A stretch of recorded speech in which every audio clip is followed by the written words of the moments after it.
Advocate Mumtaz Ali Qadri की याद में एक ताज़ियती जलसे का इनेकाद किया गया। जलसे में मुमताज़ अली क़ादरी के दोस्त, अहबाब और रिश्तेदारों ने इनकी शख्सियत के बारे में अपने तजुर्बात बयान किए। नांदेड़ की मारूफ शख्सियत एडवोकेट मुमताज़ अली क़ादरी का हाल ही में हज की अदायगी के दौरान मक्का में इंतकाल हुआ है। इनके इंतकाल से नांदेड़ के समाजी हलकों में गम का माहौल है और उनकी शिद्दत से कमी महसूस की जा रही है। मरहूम एडवोकेट मुमताज़ अली क़ादरी को खिराज अक़ीदत पेश करने के लिए उनकी याद में एक ताज़ियती जलसे का इनेकाद किया गया। जलसे में नांदेड़ शहर की मुख्तलिफ समाजी व सियासी तंजीमों से वाबस्ता शख्सियात ने शिरकत की और एडवोकेट मुमताज़ अली क़ादरी मरहूम की शख्सियत के अनगिनत पहलुओं पर रोशनी डाली, इनके साथ बीते हुए लम्हात का जिक्र किया और उनकी खूबियों को उजागर करने की कोशिश की। मुख्तलिफ शोबों में अंजाम दी गई उनकी खिदमात को भी याद किया गया और उन्हें खिराज अक़ीदत पेश किया गया। इनके हक़ में मग़फ़िरत की दुआ भी की गई। जलसे में एडवोकेट मुमताज़ अली क़ादरी के करीबी रिश्तेदारों ने भी अपने तासुरात ज़ाहिर किए और उनकी खिदमात को याद किया।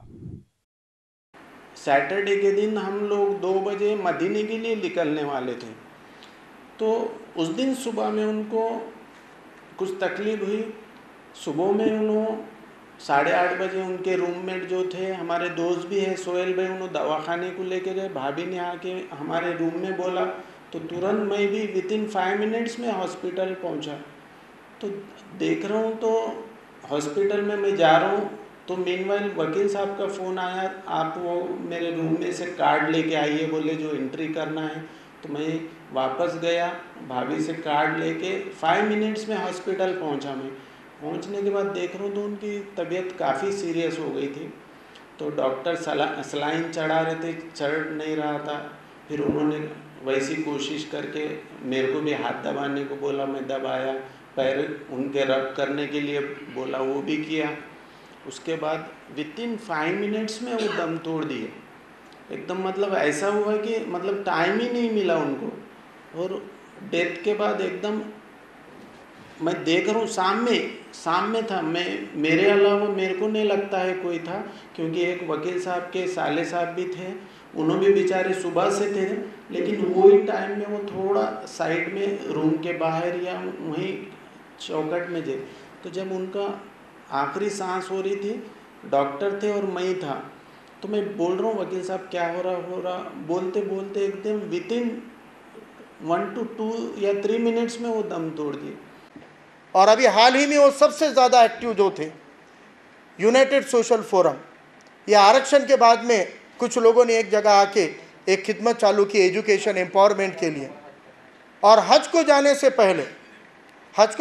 पहले उन्होंने करीबन 50 बच्चों को 10वीं की किताबों के मुफ्त सेट अपने पैसे से डोनेट किए यूएसएफ के ज़रिए।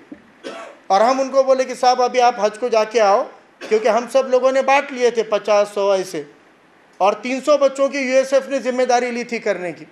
उनको बोले कि साहब आपके पैसे कहीं नहीं जा रहे, आप हज से आने के बाद दो। बोले नहीं, पहले आप, नसीर भाई अपने बात में बताएंगे, पहले आके मेरे पैसे लेके जाओ। यानी इतनी जुस्तजू के साथ में डोनेशन का काम भी वो करते हैं। इसलिए आज हम लोग उनकी याद में एक निशिस्त का हमने आयोजन किया है, सब लोगों ने, सभी दोस्तों ने मिलकर। इसके पीछे मकसद यही है कि अच्छे आदमी की अच्छाइयाँ बयां होनी चाहिए, नेक आदमी की नेकी की गुफ्तगू होनी चाहिए, ताकि और लोगों को भी अपनी ज़िंदगी गुजारते वक्त एडवोकेट मुमताज़ अली क़ादरी साहब के जैसे लोगों से प्रेरणा मिले, इंस्पिरेशन मिले। और हम भी अपने ज़िंदगी में, ज़िंदगी का कोई भरोसा नहीं है, ज़िंदगी इस पल है उस पल नहीं है, एक पलक झपकते ही ज़िंदगी हमको कहाँ से कहाँ पहुँचा देती है।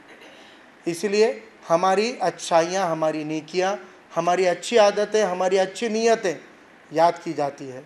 इंसान चले जाता है, उसकी अच्छाइयाँ और उसकी नेकियाँ कायम रहती है। मज़हब इस्लाम में 2 स्थान बहुत पवित्र हैं, बहुत मुबारक हैं। एक है मक्का और दूसरा है मदीना। मक्का वो शहर है जिसमें अल्लाह तबारक व तआला का मकान है, जिसको काबा कहते हैं, और मदीना वो है जहाँ पर हमारे प्यारे नबी हज़रत मोहम्मद सल्लल्लाहु अलैहि वसल्लम आराम फरमा रहे हैं, वहाँ उनको तदफीन किया गया है।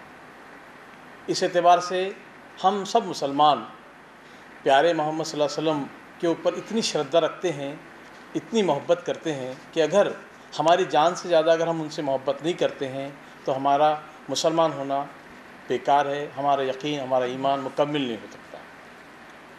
इस एतबार से वहाँ पर हर शख्स की इच्छा रहती है, ख्वाहिश रहती है कि मेरा वहाँ पर आखिरी दिन वहीं पर हो और वहीं पर मुझे दफन किया जाए। तो दोस्तों, हमारे एडवोकेट साहब इस एतबार से बड़े खुशकिस्मत रहे कि वहाँ पर उनको जगह मिली, स्थान मिला। आईवडिलांच्या नशिबामध्ये हे भाग्य येत असतं. कारण ठीक आहे, तुमचे मुलं मोठे झाले तर ते काय करतात, तुमची सोय लावून देतात.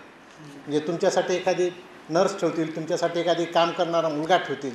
परंतु आपल्या आईची, आपल्या वडिलांची, त्यांच्या नशिबामध्ये वडिलांची, आपण सांगितलं वडिलांची सेवा जास्त दिवस करणं नव्हतं, पण आपल्या आईची, आपल्या वडिलांची सेवा जे काही आपल्या हातून करणं होईल ते जास्तीत जास्त आपल्या हातून व्हावं अशी भावना ठेवणारे खूप कमी लोक असतात.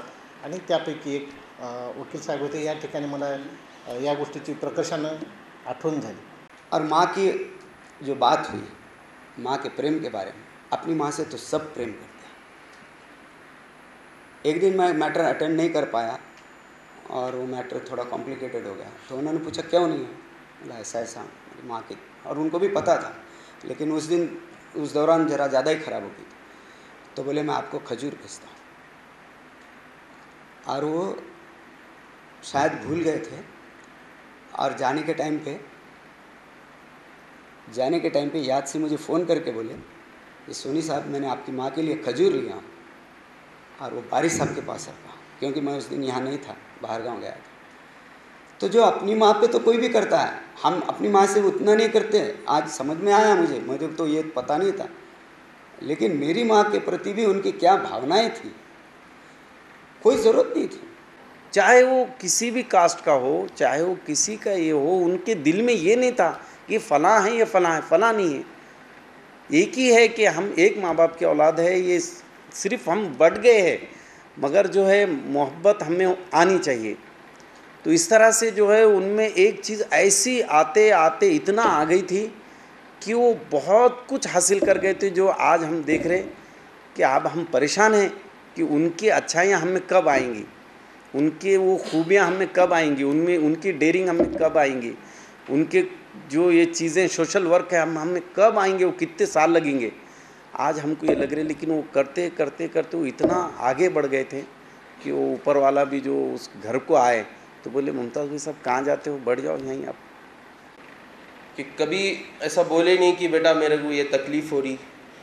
उनके पाँव में दुख रहा था, मगर ये मेरे को मालूम हो रहा था कि भाई उनके पाँव में तकलीफ़ है, और वो बहुत उनको फिज़ियोथेरेपिस्ट के ज़रिए वो फिज़ियोथेरेपी करा के रोज़ ये कर रहे थे, पाँव को स्टेबल करके फिर चल रहे थे. तकलीफ़ यहाँ पे भी हो रही थी, मगर कभी उन्होंने ऐसा जाहिर नहीं करे, कुछ बोले नहीं, कभी बताए नहीं. बोले तो कि बच्चे परेशान हो जाएंगे अगर मैं बोला कि भाई मेरी ऐसा है, नहीं तुम कैसे बोल के बात काट देते थे.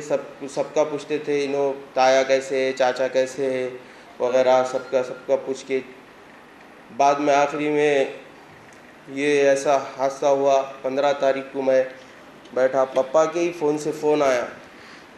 आज तक मेरे कानों में रात में वो आवाज़ मामू की, जावेद मामू की आवाज़ आज तक वैसे ही मेरे कानों में, बोले तो जैसा कि अभी हुआ है ऐसा समझ के वो होती.